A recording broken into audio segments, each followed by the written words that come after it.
So, Three Dog Night might say that one is the loneliest number that you'll ever do.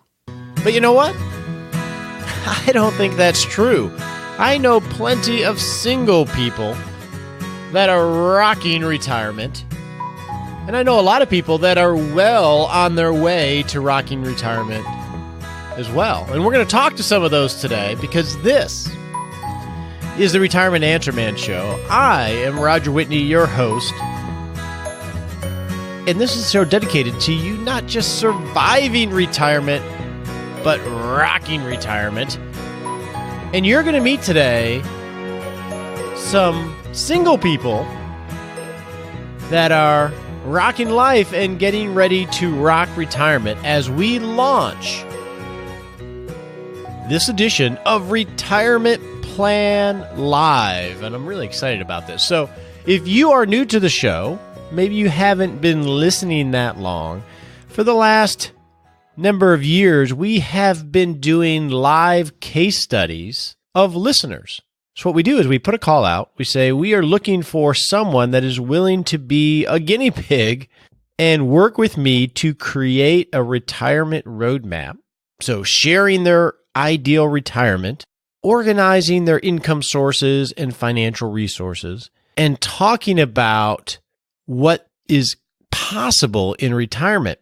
So I work with this listener, someone like you, and they agree to allow me to record our conversations so you get to listen in on their story and how an agile process might work in order to create a life that you may not want to retire from. And we had a listener, Sam. Sam has agreed to be our subject as a single lady close to retirement.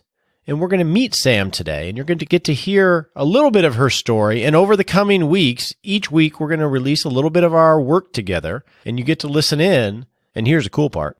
Towards the end of the month, we're going to have a live webinar where we're going to get to look at the analysis together and talk through what the results are and what action steps Sam can take to intentionally work towards the life that she's looking for. So that's what we're going to be doing this entire month, and I'm really excited about it. Now, here's a hint. Each week when we reveal a little bit of her story, we're going to send out a summary of her ideal retirement, her income sources, her net worth statement, so forth, and you're going to get a copy of that, but the only way you're going to get that is if you're signed up for 6 Shot Saturday. So if you haven't already, go to rogerwhitney.com and put in your name and email so you can get those weekly updates. So the goal of this Retirement Plan Live was to feature someone that is single, because when you're single, there are some wrinkles to the planning equation that we got to make sure we take care of. And we had so many people step up to the plate and put their name in the hat. What I thought we'd do is, in our Hot Topic segment today, we're going to meet Sam, our subject for this month's Retirement Plan Live. And then in the Practical Planning segment, we're going to have a montage of about 5 or 6 conversations I had with listeners like you that are single, telling us about what they're excited about, what they're a little bit worried about, and a little bit about their journey to rocking retirement. So that's what we're going to do today. But before we can do any of that, what do we got to do? Go to that all-important disclaimer.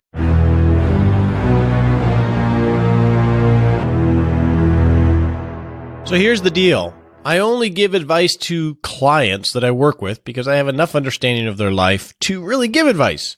It's probably a good policy for you never to take advice from people that don't know you, whether they're your neighbor or a podcaster or a blogger or anybody online.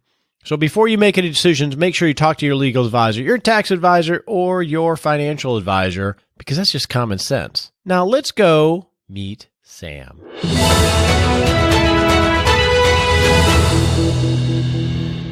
So the hot topic today is we get to meet Sam. Now, she is an awesome lady, and we recently had a conversation where she explained a little bit about her story and what she's excited about with this experience. So let's have a chat with her and learn more about her. So Sam, why in the world would someone raise their hand to do this? Well, Roger, I've been thinking about retirement for several years now and just can't quite pull the trigger on it. I've had other financial analyses of my retirement situation, and I'll get close to it, and then I get the reality of it, and I think, oh, no, that's too scary. I can't do that. So I figured this was a golden opportunity for me to have another set of eyes, take a look at my life and my goals and my numbers, and give me a fresh perspective on it. Well, and you're lucky because I have 4 eyes now that I've gotten older and wear glasses all the time.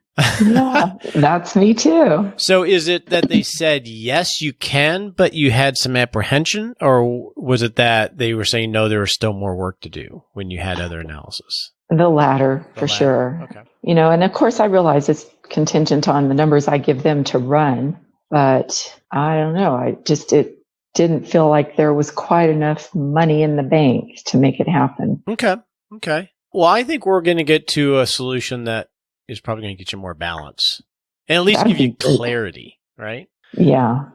So you're Sam. Now, where do you live, Sam? I live in Arizona. Okay. And I always laugh because it's like such a gentleman. How old are you? Well, for a few remaining months, I am 59. I'll turn 60 in August. Awesome. What was your favorite decade so far? Your teens, your 20s, your 30s, your 40s, your 50s? I guess maybe my 30s. I know that was a super busy time. I was raising my family, but it's a time I look back on, with some fondness. Okay. 30s. 40s so far for me, but I'm 51, so I'm hoping it's the 50s. I'm thinking it will. Well, the 50s have been good too, but in a completely different way. Yeah. And now you understand what we're going to be going through here. So what I'd like to do at the beginning is define what a good job is. Okay. So let's set some parameters to grade whether we answer the questions that you're noodling on. So what is it we're trying to figure out? So number 1 would be how soon? Sure. Which is, of course, tied to the financial aspect of that. If I thought that I was well set financially, that I wasn't going to outlive my money, I would have retired before now. Okay. So how soon is a question? What other questions do you, and this isn't just about retirement, it's your entire financial life and what you're moving towards. It could be about investing and risk and anything else. What other things do we want to make sure we answer through this process? Well, I guess I'd like to know what my lifestyle can be with the number of years I'm projected to live and the amount of money that I have, kind of finding that balance between assets and lifestyle dreams. Okay. Any other things you're wondering? Are you comfortable with how you're investing, your risk level, how much you're saving, where you're saving, all those types of things? Well, it wouldn't be bad to look at that. I mean, I've really relied on a financial advisor to kind of do all of that. And I'm sure we'll get into this more later, but for many years, I sort of abdicated my savings and investment life when I was married because the man I was married to was quite good at that. So, you play to your strengths, and he was a good person to do that. So, it wouldn't hurt to look at that again. We'll just have to see as we go along what things come up. But I do have questions about, I feel like my portfolio is pretty well diversified, and, it's more a question of my expenses. And, like I said, how much I want to travel, and, I have a lot of things I want to do. And so can I continue to do those things and retire? When you say expenses, you're thinking of all the fun stuff you want to do. Well, yes, that, and also just my living expenses. Okay, so dialing in how much it costs to live the life of Sam. Yeah, exactly. So now the last case study, I think they lived on like $20,000 or $32,000 a year. That's hilarious to me. Yeah, it was to a lot of people, but it's interesting, how different people are. Yeah, and it made me stop. Actually, I listened to that case study, and it made me stop and think, well, how extravagant am I being? And the dreaded question of how much am I willing to compromise or sacrifice in order to retire? And that goes back to the when question. Yeah, and it's hard to know what the trade-offs are in terms of if I pull this lever, if I don't spend this, what does that impact me for the next 40 years? Right. Or vice versa. Okay. Right. Okay. Yeah. Anything else you think listeners should know about you and your journey so far? Well, as I alluded to a minute ago, I was married for quite a long time. And, as I said, he was a good steward of the money. And I was the beneficiary of that. I feel like, as I said, we played to our strengths. I was more about making a home for us and raising our children. And I worked during that time, but not to the degree that I do now. I, in fact, had a career change near the end of my marriage. And, so that was a big thing. I'm fortunate enough that I got money out of the divorce, but then it was like the burden was on me then from that moment forward to continue to add to that and take responsibility for my own financial life and how I wanted to live and, how much I was going to save. And it was a steep learning curve, let me tell you. So I'm not going to get too personal, but Okay. just how long ago was it that you got divorced? I've been divorced separated since 2006 and divorced since '08. Okay. So you've gotten your sea legs for sure, even though Sure. it was a very long marriage. Mm-hmm. How does it feel to be single and 59? Well, okay. I really kind of like the independence of making my own decisions. Of course, there's some downsides to being single, and I suspect that we'll be talking about some of those. But, I realize that I do like being the master of my own ship. Awesome. I think we're going to have fun. Great. I think so too. I'm really looking forward to it.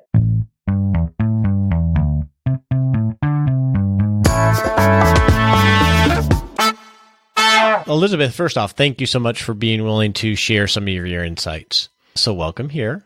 Thank you. Now, one thing I get a lot of feedback from listeners on is that we don't talk about single people enough. And I think that's sort of everywhere. There's not a lot of guidance for people that are marching towards retirement as a single person. Have you found that to be the case?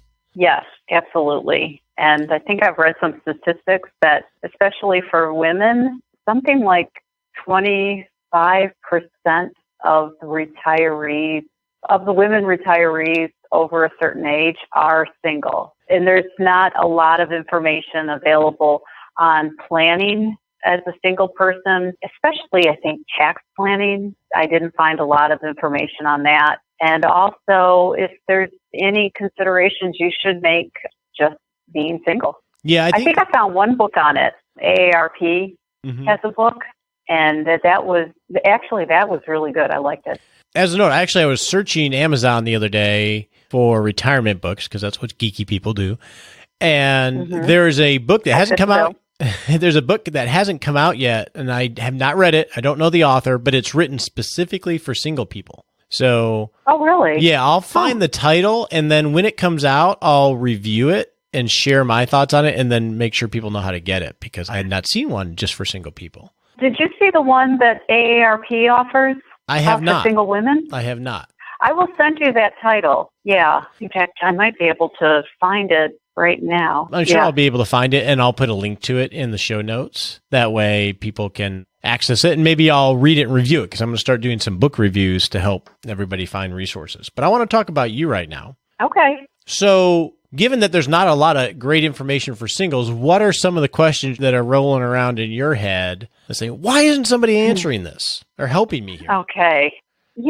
What I think about near term, not a lot. I feel like my life is going to change a whole lot after retirement. I'm very independent. I have a great pool of friends, and I'm so lucky that way, and I have good family support system. What scares me, or what I do think about, is when I get older and may need care. How is that going to work? Who will, in a sense, take care of me since I don't have children? Will I just have to put myself in a home and just kind of hope for the best? I'm hoping the millennials figure this out, because they're not going to want to deal with all of us. But that is really the thing that concerns me the most, I think, is if something happens to me and I'm debilitated in some way. I do have long-term care insurance. I have gone down that path. I don't, and I know there's pros and cons to doing so, but I guess I felt like it gives me peace of mind, if nothing else. And, we'll find out if it was worth the cost. I was lucky enough to get that through my employer, and I started it contributing it, in my 40s. So the annual cost isn't so high. So anyway, that's one thing I've done.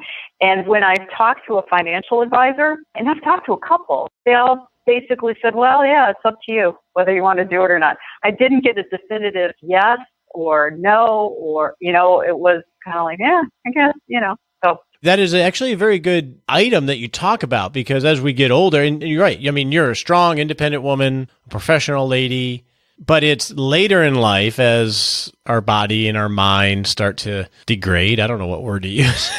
yeah, we'll fall apart in general. There you go. I mean, if you're married, in our minds, we think, well, traditionally the spouse takes care of the spouse, or the children chip in and everybody makes sure mom's okay or dad's okay. But when you're single, you don't have, and no kids especially, you don't have that network.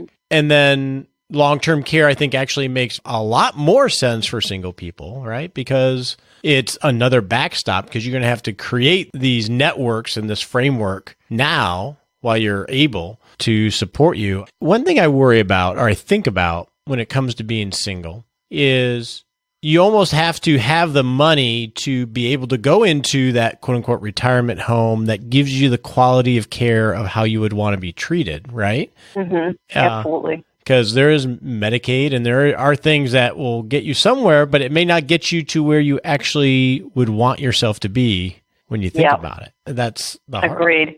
And when I come to that point, will I have enough of a frame of mind to actually pick that? So should I pick it ahead of time? And, for me, I don't even know where I'm going to live yet.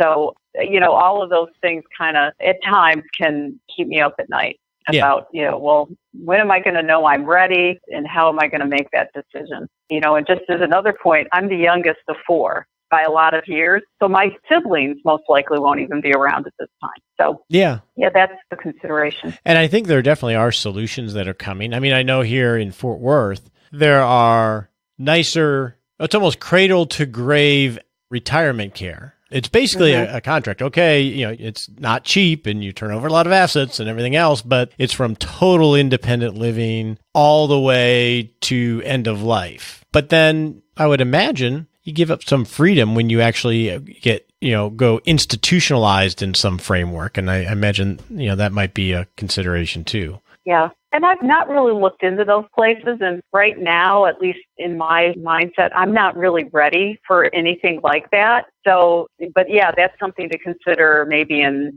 15 years or so to move in that direction. And my girlfriends and I often joke that we're going to have some kind of golden girl arrangement. And maybe that's another business opportunity, is someone's going to create these like pods, for single people to live in or something. I'm not sure, but we joke about it quite a bit. Maybe it's the flip side from college, where it's a sorority and fraternity, where it's not like some big institution. It's just a huge house, and you have a chef and you have people that clean, and you have a nurse come in this time. Somebody to take care of you. That's what we need. That's not a bad idea. Well, let's flip it around. Now, remind me how old you are, Elizabeth. Such a gentlemanly question. I turned 57 on Sunday. Okay. And let me flip it around and ask you, what are you most excited about as you get closer to retirement from the perspective of being single? I am so excited about this next phase of my life. In fact, I've always been planning to retire early. So this is something I thought about as far back as my 30s, is that, okay, I'm working really hard, but I also want to know that I have a kind of an earlier end in sight. I wouldn't say I'm retiring extremely young, but younger than many. And so I'm looking forward to traveling, to having more flexibility, to, explore things I haven't been able to do because I've been too busy working, and, looking forward to doing that. So yeah, I'm very much looking forward to this next chapter. I'm not ruling out working again too. I think that it's a light switch. You're done. When you're done, you're done. Yeah, intrigues me. Yeah, I would say, in fact, I've applied to encore.org. I think I talked to you about that before, and was accepted into a fellowship position, and hopefully something might come up there. And that would be, I'd love to explore that, but we'll see. I'm open to anything. I'm going to ask you one last question related to travel, because that's a very common thing for everybody, right? Do you have any considerations of, are you going to travel solo? How are you going to do that? Yes. Yeah. I have no problem traveling solo. I did a lot of traveling for my job, and many times I traveled alone. So I don't really have a problem doing that. I lived abroad for about a year, and again, on my own. So I don't think that will be too much of a problem. I'm lucky enough to have a lot of friends that are also retiring, and we have some trips planned. One of my good friends and I are thinking about driving to Alaska from the Northeast where we live now. That sounds cool. Looking forward to that. That sounds cool. Yeah, I'm looking forward. And also looking at the national park. Yeah. One thing about that Trying to hit trip, as many of those. one thing about that trip, Elizabeth, with this friend, Mm-hmm. by the time you get there, you'll know if you really are friends or not. I think, it's been over 35 years that we've been friends, and boy, but you're probably right. Yeah. That will really test the boundaries of our friendship. I have some But good she friends knows that I would never. exactly how bad my sense of direction is, so that is going in. It's well established. Well, Elizabeth, thank you so much for being willing to share a little bit of your perspective, because I have no doubt that it will encourage and help others. Thank you. This has been my pleasure, and I've really enjoyed your podcast. Thank you. Thanks. So, Lisa, let's start off. Tell me a little bit about yourself. How old are you? Kids, all the rest? Okay, I am 56 and a half, and I have 3 kids and 6 grandchildren. And you bake green carrot cakes, is that correct? I try not to bake green carrot cakes. That is not my desire. 1 out of 30 has turned out that way. Okay, that's sort of an inside joke. So we're doing this series on single people as they get closer to retirement, and I'm just wondering, what are your thoughts on what you're facing by being single? You know, what makes you excited about it? What makes you a little concerned? And well, I am excited about it because I'm the one that's in control of my future.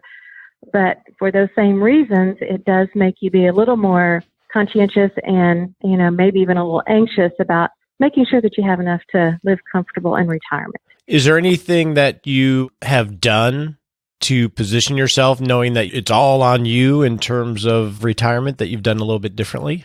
Well, I've been listening to a lot of podcasts. I've attended some educational type classes through my church. Listen to your podcast. I love it, especially because it deals so much with retirement, which is, very much what I'm interested in right now. But other, podcasts as well that deal with budgeting. In fact, a lot of the coursework that I did through my church and a few other churches was more about budgeting, making sure that you're living on less than what you make, not living paycheck to paycheck, and saving what you can, and in hopes of being prepared when that time comes to retire. So when you think about retiring, and I'm trying to focus on the single aspect of, so if you get sick, how do you think that will work? I mean, you have kids, obviously. Do you have a good network around you? Do you make sure that you live closer to family to have that support network? Well, at this point, I don't live close to family. The closest family is about 2 hours away, and then more family 5 hours away to the east and to the west. So the family's not exceptionally close, but, if there were an emergency situation, I know that my children would be here, friends and, from my church network, but very involved in the tennis community here locally. And just, I would probably have to rely on friends, certainly. And that's a concern, something that has been in the back of my mind. And for that reason, I do think within probably 2 to 3 years, I will relocate to be closer to family. I mean, for that reason, but also just, to be there, to be able to spend more time, be more involved in their lives as well. Yeah, well, yeah. I mean, it's sort of the best of both worlds when you can enjoy each other. Now, are your parents alive? My mother is, and she's about 5 hours away. Yeah. Okay. So, I mean, I would definitely be moving closer towards her as well. Okay. And now, so is she single now? She is, and she has the ideal setup, actually. She lives in a small community where my brother and his wife and my sister all live. So they have each other, they have that network, they have, that camaraderie, they get together a lot. I think they eat together just about every night. So it's really a perfect setup for her, and I'm so glad that as an older single, she is, 90, that she's able to live independently, but has that close network if she needs it. I think that's just awesome. So that's sort of cool, because now you have sort of someone that you've seen go through it and deal with getting older and being single, for the time that she has been. You can learn a lot from that. Exactly. Definitely. Anything else you want to add? Well, I would just say that for me, it's just been so important to save as much as I can. The industry that I was working in is really pretty volatile, and they would have a lot of downsizing. So after the second, third, or fourth one, I started getting really serious about, I really need to start saving and preparing. And at least get to the point where if something happened to the job that I would have enough saved and a big enough emergency fund that would allow me time to look for another job if that situation turned out. Okay, two last questions. One is, when is it that you plan to retire? Well, I'm actually retired right now. It was related to a downsizing that was effective at the 2nd of this year, and or in January the 2nd, I guess, was my last official day. And I wasn't sure at the time if I was going to be able to retire or not, but it looks like I can if that's what I want to do. But it also gives me the flexibility of doing something that I really want to do, that I have the passion to and the drive to do, and something that I enjoy doing every morning. You get up and you're ready to go and you're excited about your day. Yeah, well, my next question is what you're most excited about, but I think you just told me. So the downsizing was a little bit of a blessing in that now you can maybe do something that you enjoy more. Absolutely. I'm very thankful, very blessed. I feel like I'm in a great position right now. I'm kind of giving myself, 6 to 9 months or so to really consider what it is that I want to do. I have some ideas, but, I'm just needing to investigate a little further. Okay. So in hindsight, I'm curious, because you're pretty young. In hindsight, do you wish something like that would have happened sooner so you could pursue something that was more in your zone of interest? That's a great question. And yes and no. Yes, I think because I think enjoying the work that you do is just critical. But for me, because of my age and years of service, it allowed me to transition to retirement, which, came with some other benefits like medical, which, the cost of medical care these days is just, it's very high, but it's getting higher. I think it's growing at 5% a year maybe. Or more, yeah. So, yeah, it just allowed me to be able to be a little more secure as far as that goes. Okay. Well, thank you for sharing some of your journey, Lisa. Thank you. Thank you for having me. So Kirbie, nice to have you on the show. Thank you. It's a very cool lady name, by the way. Thank you so much. So I'm going to ask the question every gentleman should ask a lady is, okay, so how old are you? I am 39 years old. Okay. And you put your name in the hat to talk about being single and working towards retirement. What motivated you to do that? Well, I have kind of made a conscious decision to be single. So it's something that's usually top of mind for me. And I listen to your podcast regularly, as well as some other retirement podcasts. And there is no escape from, the typical examples are usually married couples. So anything I listen to, I'm always taking with kind of a grain of salt or thinking about how I could work that to my situation. So I'm really interested in planning information and advice that's specific to single people. I don't know why that is, but you're right. It's typically, I even find myself, and I've gotten a lot of feedback from listeners like you, and maybe you sent me emails, I don't know, but hey, talk about us. I was talking with a client the other day who is single, and she made an interesting observation. Now, she's older than you are, but one of the worries or one of the things that pulls her to keep working is, wow, if I stop, I'm in this rowboat and I'm the only one rowing. So if something happens, there's no one else to pick up the slack.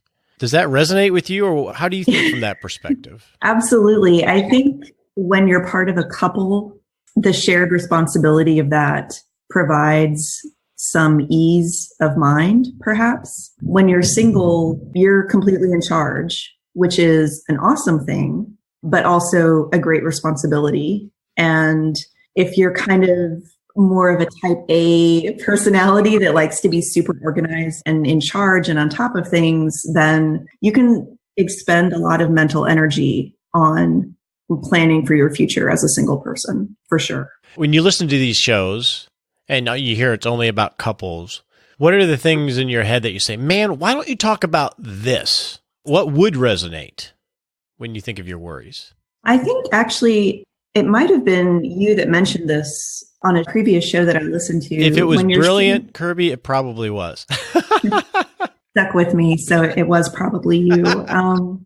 When you're single, it's not as if all of your expenses are cut in half. So, I still pay a mortgage. I still pay an entire electricity bill. I still pay an entire water bill, et cetera, et cetera, et cetera. And so that changes the math a little bit definitely for the day-to-day budgeting, but also I think as you look forward into what you plan to spend in retirement. So I guess what would resonate with me is just some more attention to possible paths forward for single people. There's so many kind of tweaks and suggestions and hints for couples on how to maximize your retirement income and work around tax implications and stuff like that. And I would love to see some more dedicated advice on that for us.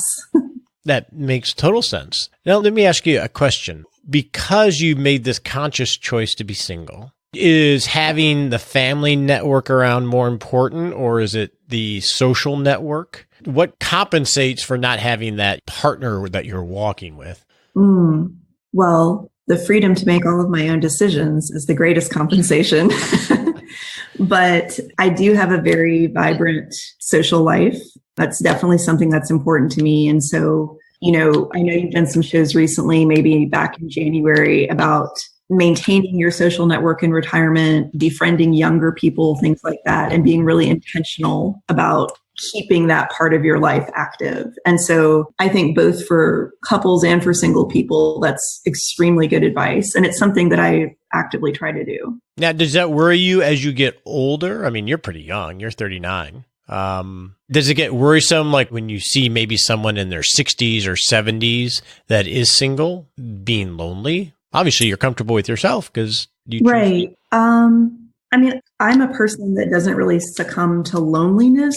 I'm an introvert, but I am very conscious that I do need a few social engagements a week to kind of, keep rolling. And so I have friends now. I live in my hometown. I don't think I'm going anywhere. They're probably not going anywhere, but things happen and things change. And I think probably just kind of checking in on that every few years or so is a good strategy, just to kind of say, what does my social life look like now? What could I be doing that I'm not? What's changed? What hasn't changed? I mean, I can't see around corners. So, well, I want to thank you for putting your name in the hat for Retirement Plan Live and sharing a little bit of your perspective. We will be cognizant of advice, not just for married couples, because it is a bit, you are the only one rowing, so it's an important topic. It's true. So thanks for coming on the show. Well, thank you for having me. It's a pleasure. So Jen, thank you for being willing to share a little bit of your story. It's very kind. Thank you for having time to chat with me, Roger. So give me, or us, just a quick high-level view of who Jen is. 49, divorced, living in a high cost of living area, and I have no dependents, and I am a mid-level manager and just trying to do my best to make sure that I'm saving enough for retirement and doing it smartly. And I love your idea of balancing here in the present with the future self requirements, right? So that's me. I work hard. I try to save, try to do smart things. So you're single. Sometimes I fail at that. Yeah. Now, how long have you been single for? Can I ask? Oh, yeah. Divorced 17 years ago, had a long-term relationship for about 10 years, and that ended a few years ago, too, a couple of years ago. And so I guess I've been single now, really, for the last 3 years, roughly. Okay. So what are you excited about looking forward as, potentially retiring as a single person? Oh, I love the idea of being able to leverage my time and energy on the things that I want to spend that energy on. So whether it's with charities or startups or my family, that's going to be the lovely thing. But the problem is, I have to still get there, right? So I'm really excited about that opportunity to just become financially independent and figure out what I can do with my time and energy and give back to my local community. Now, do you have an idea of what you would do with your time if you had the magic wand and said today was the day? Wow. There's some self-serving things that I'd probably do. Like I'd love to be able to travel more. I would like to spend more time with my family. And I would also take a much more active interest in my local community. I'm trying to do a little bit of community building right now. In fact, community has been on my mind a lot as we age in place. And I'm aging alone, if you will. And what I realize is that your happiness is about this social connection with everyone around you. And I have been blessed with finding some wonderful friends that are scattered And I realized that I haven't been spending as much energy building new friendships locally, and I really love people. And so recently I've started things like becoming much more of an active participant in my neighborhood. In fact, I started a little neighborhood Facebook group, and I'm trying to also help coordinate activities for other like-minded, financially savvy people and foster discussion. But the other thing is that I would love to be able to, noodle through some entrepreneurial thoughts I've been having in my head. But all of that takes time, energy, and I don't quite have as much of it as I would like to. So I hope that wasn't too long of an answer. No, and I get that. I was just actually talking to somebody about this today. It's like when you're full-time in your career, it's hard to find, it's like you're just trying to keep your head above water and you don't have a lot of time to proactively swim towards something new because you're just so much in the mix, right? Yep. And so it's a balancing game too, because I have a ton of ideas and then, trying to eke out 30 minutes to work on this versus that. And I'm actually much better about helping other people achieve their goals, their desires, and their dreams versus fleshing all of mine out. I think it's part of my personality that I want to see everyone else happy. Well, you need to read the book, The One Thing. The One Thing. All right. It's a really good book. Put that on my to-do list. I think it's in our resource Give me more homework, page. Roger. Yeah. Well, it's the hard part is all the ideas, right? But you can't do all of them, right? So how do you dial it in? It's a very hard thing when you have a creative mind. Let's flip this around. Being single, and you've been both, right? You've been married and you've been single. What are some of the worries you have when you think of being single and retiring and aging and all that? Well, being single and going into retirement or planning for that eventuality is both a blessing and a curse. It's a blessing in the sense that the decisions I make won't adversely impact anyone else. It's a curse because the decisions I make will only be my decision alone, and there's not anyone really to hammer these discussions out. There isn't a support system that's like a backstop if I decide to become entrepreneurial. There isn't a secondary income to sort of act as my backstop while I get a small business set up or whatever. And, and there are changes. When people are couples, I think it's very natural to know who your medical power of attorney is going to be. Who is your successor trustee? Who can you rely on if you're incapacitated? And as a single individual, I'm not sure what all those answers are supposed to be like. I have some extended family, but I have no children and I don't have a spouse to rely on. And I don't really want to burden my friends. That doesn't seem like a fun thing to do. And so those things are sort of frightening. And of course, you can look at being single and trying to become entrepreneurial as a huge risk because there is no secondary income. So that just means that, how much cash reserve do I need to build up in order to get a consultancy set up? Right. And someone had talked about the idea of, you only have one person rowing the boat, right? There's no one to pick up the slack. And, the economies of scale. Yes, absolutely. The economies of scale are just daunting at times, especially when you live in a high cost of living area. If there's multiple people living in a household, you only have to set up that household once. And granted, I'm spoiled. I could, go rent a room somewhere else, but, I'm blessed to be able to have a home. And I don't want to give that up either. But, it's one of those interesting things. And of course, then the burden of all the decision making, right or wrong, bad or positive or negative outcomes are my sole responsibility. Sort of a daunting and ominous, but at the same time exciting prospect, right? Oh, totally. So in your mind, do you have a date of when you think you might want to retire? How's tomorrow? Just kidding. Bam. Okay. It's done. Ideally, I would like it in the next 10 years. So I am 49 now, and I can tell you that I don't quite have the same vim and vigor that I did 10 years ago. I used to tell people I will sleep when I'm dead. Right now, I'm finding sleep is very precious and part of a core component of health and well-being. And so I sort of would like to aim for a 10-year target, if not sooner. And with that, I've really set up my finances so that I am contributing as much as I can into investments and tax-advantaged savings accounts, if you will. Great. Jen, thank you so much for sharing some of your journey. Oh, thank you for inviting me. Really appreciate it, Roger. And I'm looking forward to your next retirement plan live. Well, Twila, thank you for being willing to share your thoughts. Sure, no problem. I'm going to ask, just to set the stage, a question a guy shouldn't ask a lady, but so how old are you? I'm 47. You're 47, okay. And you're single, Yes. That's part of this whole exercise is we're trying to figure out, some of the things we think about when we're looking at retirement when we're single. So what is it that you think is different when you're single, when you're planning for the future than if you were married? I think the biggest difference is that you just don't have the other person's planning or income to depend on. So you really have to kind of figure it out all by yourself. And that can be a challenge sometimes. So I think that's my biggest issue. And you don't have that another person to bounce ideas off of. So really it's just your ideas and a financial planner if you have one. Yeah. And what someone earlier had said that acknowledge that your costs don't get cut in half just because you're living by yourself, right? Mm-hmm. You still have almost all the same costs. So what is your biggest concern as you look forward? Or do you have a concern? So I've been thinking about this question and I wrote down a couple of things, but one of them was later in retirement, because I don't have children and I don't have a spouse. I have to think about, okay, so what does that look like? Because a lot of people, they have kids that's gonna be who takes care of them when they get older. And so I don't really have that option. And if I don't have a spouse, so I have to plan for that. And I don't know if other couple people really think about that a lot. Even when it comes to Social Security or life insurance, you have another partner to, you might get that income coming in later in life.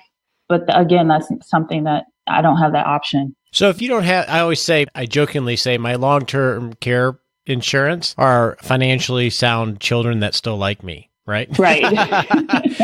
So what do you think? Do you live around family or how do you think you'll manage that? Yeah, so I have nieces and nephews, so there's always that possibility. They might feel sorry for me when I get older. But no, I live around my family now, but I'm thinking about moving to a different city. And so if I do that, then, that kind of takes family out of the picture.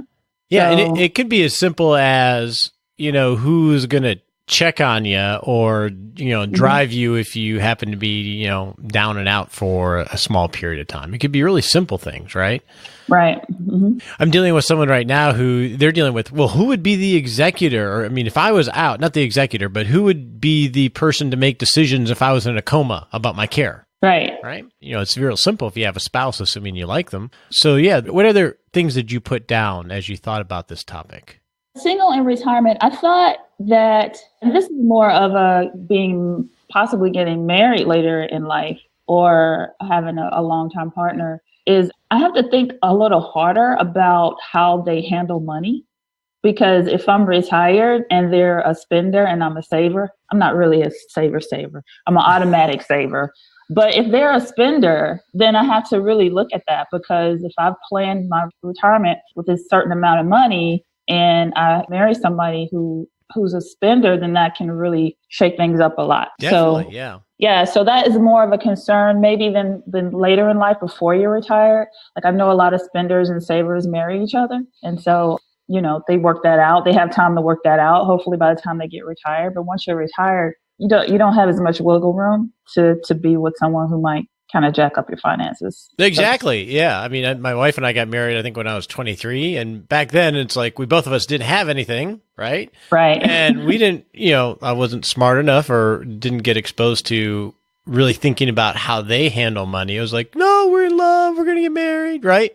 Right. But when you're older and wiser, mm-hmm. and if you've done everything right, that love is important, but it's not everything. And I guess that's part of getting older too. So that's a good point. That's a really mm-hmm. good point, because you don't want there to be a mismatch there and have them basically impact your life because of all the baggage they brought along. The poor planning on their part. I feel like that's a horrible thing to say, but it really, you have to think about that. Yeah. Well, I feel like you have to. Yeah, I think you're right. So yeah, those were the two biggest things that I think about from being a single person. So that implies that you really just haven't found the person. It's not that you're consciously choosing to be single, but it's not a lifetime decision necessarily. Oh, no. If I find the right person, I'll get married. Yeah. So you got to consider, exactly the things you're thinking about of, okay, how do I protect myself? Mm-hmm. And I'm sure, and I guess a lot of that's just a selection process. Mm-hmm. Yeah, but part of the selection process is the financial component. Like before, like you said, before it was more about love and how that person makes you feel, things like that. But as you get older, it's more, do they save, or do they think about the future when it comes to money? Do they think about retirement? What do they think their retirement is going to look like? So. Yeah, and some of it comes down to that whole, that old trust but verify. Let's do a credit report on each other. I've known people that have done that. What's your credit score? That's well, it's done in the right way. People can get offended by that, but then if they get offended, you're like, well, what are you trying to hide? I get that. So living single, and as you get older, what do you like about being single that you think you might lose? Well, there's the spontaneity. You don't have to, if you feel like doing X or going Y, taking a trip to Kenya or whatever, you can do it. And you don't really have to check in with anybody. You have the funds to do it. You have the time to do it, and you can leave. So I guess maybe spontaneity, but hopefully if I ever get married, that person will have that gene as well. Well, I appreciate you sharing some of your insights, because I have been accused, rightly so, and I think someone said many of the information out there really aren't to single people. It's always the assumption, and there are some special considerations there. So yeah, agreed. Mm-hmm. Yeah. So thanks for sharing your insight, and hopefully this whole process and case study will be helpful. I hope so.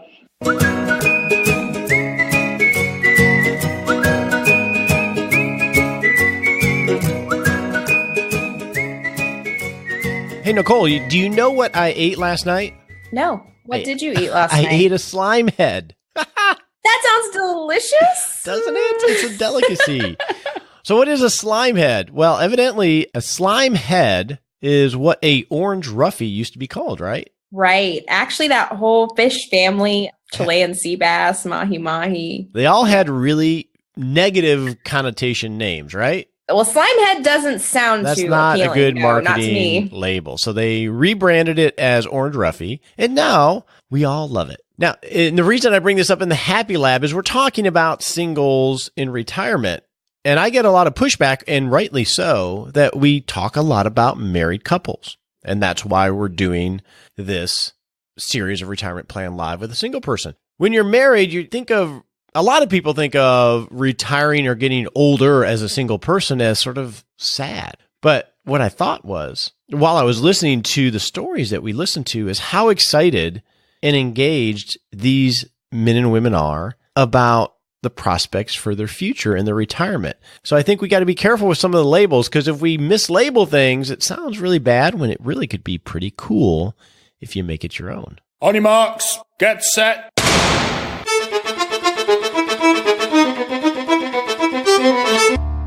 Hey, welcome to the Smart Sprint, where we set a 7-day action step to hopefully create a better retirement. So what I would like you to do in the next 7 days, if you haven't already, is to sign up for 6 Shot Saturday, because that is the only way you're going to get the summary of Sam's retirement journey. Because next week, we're going to talk with Sam about what her ideal retirement looks like, and we'll send out a written summary of what that looks like only in 6 Shot Saturday. So if you're not part of that community, you're not going to get it. So go sign up for it.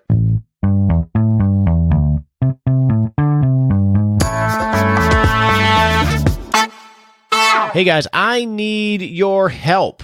I looked on Amazon the other day, and there's 120 reviews, which is awesome. I read every single one, but my understanding is if you get over 125, Amazon will actually start promoting the book organically within Amazon. Ooh, you're so close.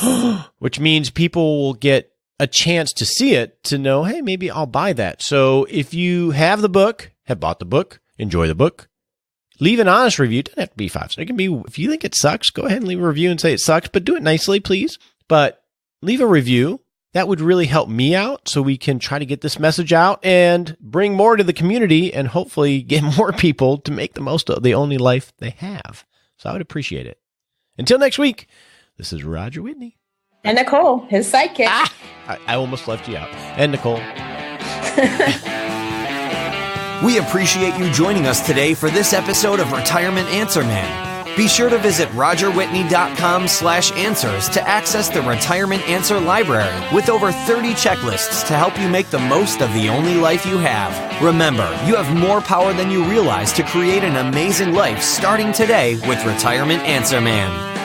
The opinions voiced in this material are for general information only and are not intended to provide specific advice or recommendations for any individual. All performance referenced is historical and no guarantee of future results. All indices are unmanaged and may not be invested into directly. Have a wonderful day.